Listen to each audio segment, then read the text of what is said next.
Qui n'a jamais entendu un ami ou une connaissance autour d'un bon dîner nous confier à quel point l'alchimiste de Paulo Coelho avait changé sa vie?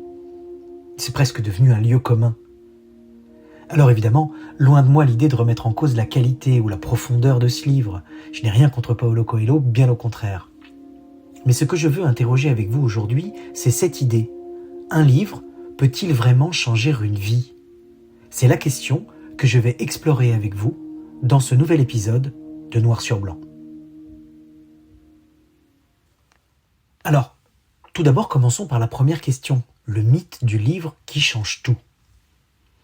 Les livres de développement personnel pullulent, et ce n'est pas un hasard. Changer de vie, eh bien ça fait vendre. Évidemment, qui n'a jamais rêvé d'une existence plus alignée avec ses valeurs, moins de contraintes, plus de liberté? Ce sont des aspirations universelles. Et puis il faut dire que dans le monde dans lequel nous vivons, cette idée est renforcée en permanence. Allumez la télé, ouvrez votre fil Instagram, votre page pour toi sur TikTok. Partout, on vous montre des vies transformées, des parcours bouleversés. Dans ce paradigme, le livre, c'est un peu comme une porte d'entrée vers un ailleurs possible. Et puis ce ne sont pas que des anonymes qui montrent la voie. Les personnalités publiques en parlent elles aussi. Je pense à Oprah Winfrey, qui a si souvent vanté les mérites de Harper Lee et de son oiseau moqueur. Ce livre a été pour elle transformationnel. Bill Gates, lui, explique que ses 50 lectures annuelles sont la clé de son inspiration. Quand Barack Obama, lui, cite James Baldwin et Frédéric Douglass comme des auteurs qui ont façonné toute sa conscience politique. Alors, la question demeure. Les livres peuvent-ils marquer à ce point une trajectoire? Un seul livre peut-il suffire à tout changer? Alors, commençons par faire le tri entre la promesse d'un livre et puis les illusions qu'il dégage. Soyons honnêtes, certains livres nous donnent vraiment l'impression de nous bouleverser. On les referme et on est persuadé que plus rien ne sera jamais comme avant. Mais souvent, l'effet s'atténue. Les livres de développement personnel en sont l'exemple parfait. Je vais peut-être vous étonner, mais j'en ai lu beaucoup. J'ai commencé par les livres de Tony Robbins, puis j'en ai lu des plus récents, je pense à Stephen Covey ou Gary Keller, par exemple. Alors, sur le moment, on est convaincu. Les arguments déployés sont vraiment efficaces. On prend des notes, on se dit qu'on va tout changer. Mais bien voilà, une semaine plus tard, les vieilles habitudes reprennent le dessus. Alors est-ce que ces livres sont inutiles? Sont-ils un miroir aux alouettes? Eh bien, je pourrais vous dire qu'il suffit de lire les grands penseurs et qu'on peut oublier les livres de développement personnel. Eh bien, pas vraiment en réalité. Parce que pour avoir lu les deux, déjà on y retrouve un certain nombre de concepts communs, et puis je dirais que les livres de développement personnel ont le vrai pouvoir de mettre à la portée de tout un chacun les idées les plus novatrices. Ils ouvrent des portes, ils nous offrent un langage, une méthode, une boussole, et ceci remis au goût du jour. Il n'est pas si évident que ça de lire Aristote. Il est bien plus facile de lire les 4 accords Toltec. Mais il ne faut pas regarder ça avec un œil goguenard. Premièrement, il ne faut pas essentialiser les livres de développement personnel. Certains sont très bons, d'autres sont très mauvais. Évidemment, il convient de faire le tri. Mais ces livres peuvent être un élément de réflexion. Finalement, ils peuvent se transformer en déclencheurs. Ils ne vont pas changer notre vie en claquant des doigts, mais ils vont nous pousser à entamer cette révolution. Et j'en viens à mon troisième point, les livres comme déclencheurs, justement. Un livre, ça peut être comme une étincelle, une phrase, une image, une histoire qui d'un coup va cristalliser quelque chose en nous. Je vais vous raconter un peu ma vie. Lorsque j'étais adolescent, je rejetais la lecture. Je la voyais comme un signe de conformisme.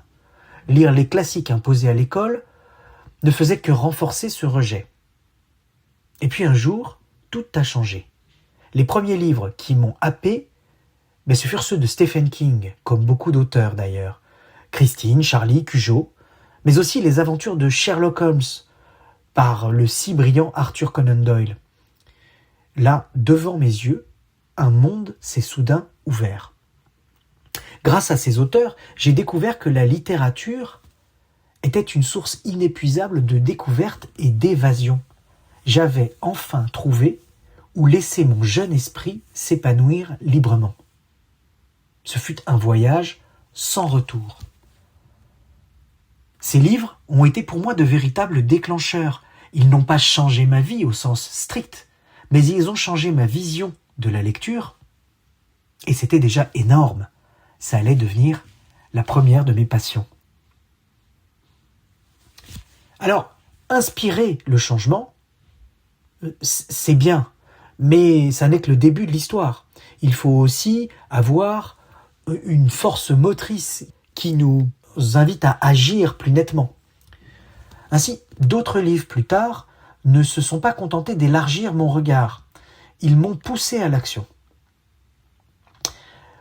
Vous voyez, un jour, j'ai décidé de faire une liste des choses que j'avais envie de réaliser avant de passer de vie à trépas. Sur cette liste, j'ai inscrit plusieurs choses et l'une des premières était écrire un roman. Alors, je me suis posé la question, pourquoi cette idée m'est-elle venue lorsque j'ai entamé cette liste ? Et puis j'ai repensé à des livres qui avaient changé ma façon de voir la littérature et qui finalement avaient peut-être semé des graines. Je vais vous en citer 3. Le premier, c'est un livre d'Hemingway. Il s'appelle « Paris est une fête ». Je ne sais pas si vous connaissez ce roman qui traduit la vie d'Hemingway d'ailleurs. Et c'est intéressant parce que tous les Américains qui viennent en visite à Paris achètent ce roman parce qu'il décrit un Paris fantasmé, rêvé, le Paris d'Hemingway. Alors, ce livre est très bien fait, je vous engage à le lire, mais moi, ce qu'il m'a offert, c'est une vision de la vie d'écrivain. Une vie libre, bohème, ancrée dans le réel, mais entièrement tournée vers l'éternité. C'est le génie d'Hemingway. Mais ça a ouvert chez moi une porte vers un ailleurs que je n'imaginais pas. Un autre livre qui m'a sans doute amené plus tard à aller vers l'activité d'écriture, c'est un livre de Douglas Kennedy de la fin des années 90. Ce livre, c'est L'homme qui voulait vivre sa vie. C'est un roman qui décrit un homme emprisonné dans son quotidien, dans une vie qui s'est construite peu à peu, dans laquelle il est à l'aise, mais en même temps totalement perdu. Et il va être confronté à une question vertigineuse. Faut-il oser tout quitter pour tout recommencer ailleurs ? Ça prête à réflexion. J'en citerai un dernier. Encore un livre de Stephen King. C'est son livre sur l'écriture elle-même. Ça s'appelle On Writing en anglais. Et ce n'est pas seulement un manuel, c'est une déclaration de foi. Il m'a appris que l'écriture était un travail, une discipline, et pour lui une nécessité, mais que c'était également l'activité la plus plaisante qu'il connaissait dans son existence. Et ça a changé radicalement ma vision de l'écriture. Ces livres ne m'ont donc pas tout fait plaquer du jour au lendemain, mais ils ont semé l'idée que l'écriture pouvait être pour moi quelque chose d'important.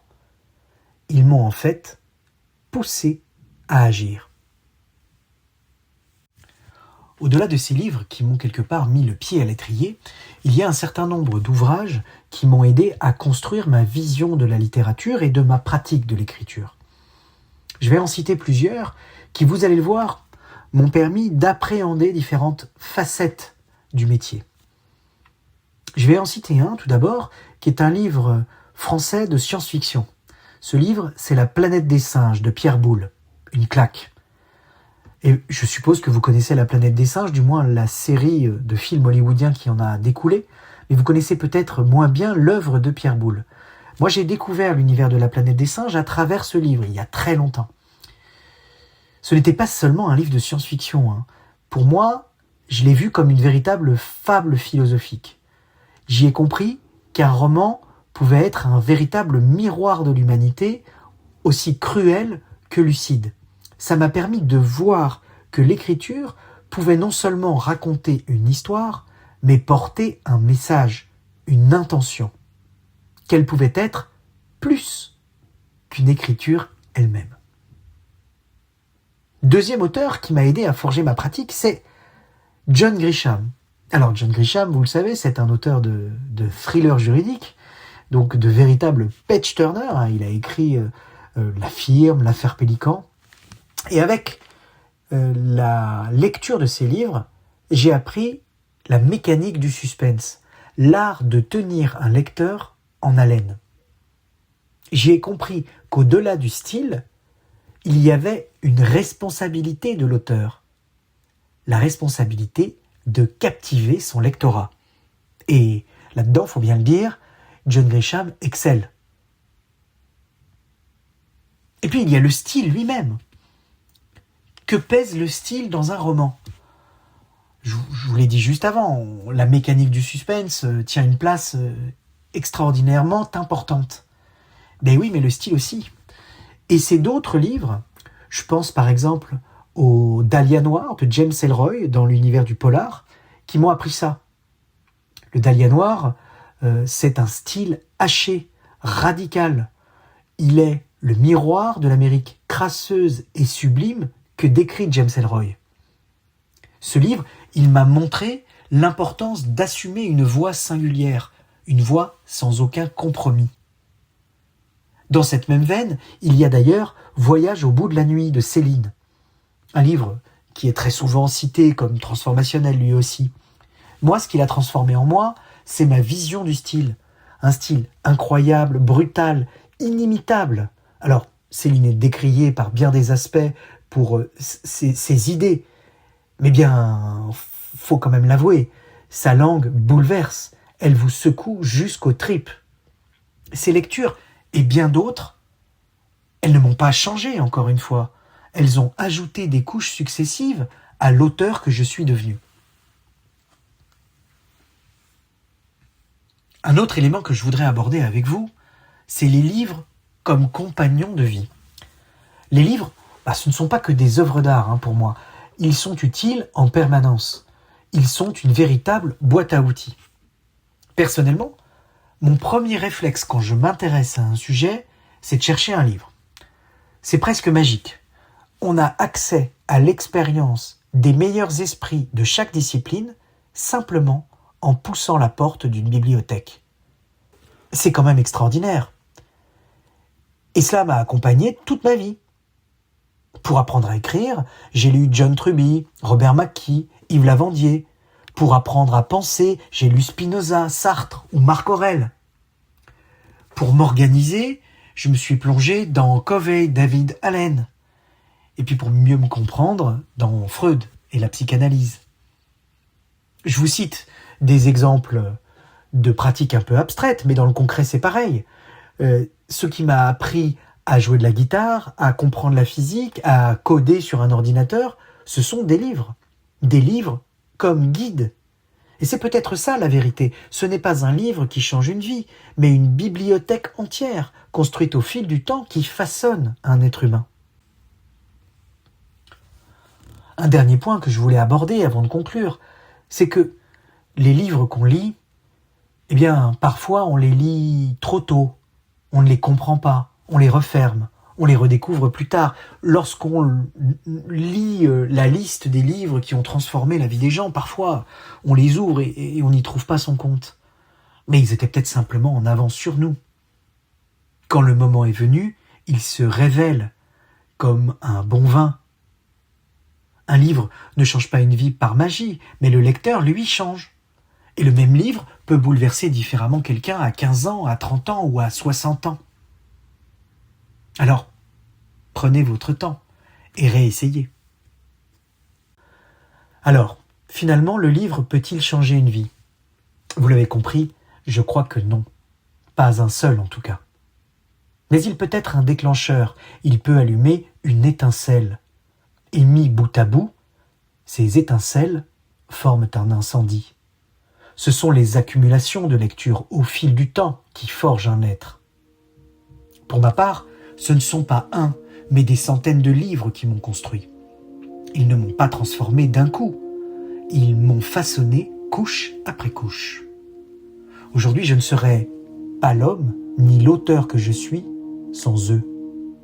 Alors la vraie question n'est peut-être pas « un livre peut-il changer votre vie ?», mais plutôt « quel livre allez-vous choisir de laisser vous changer ?» Vous avez écouté Noir sur Blanc.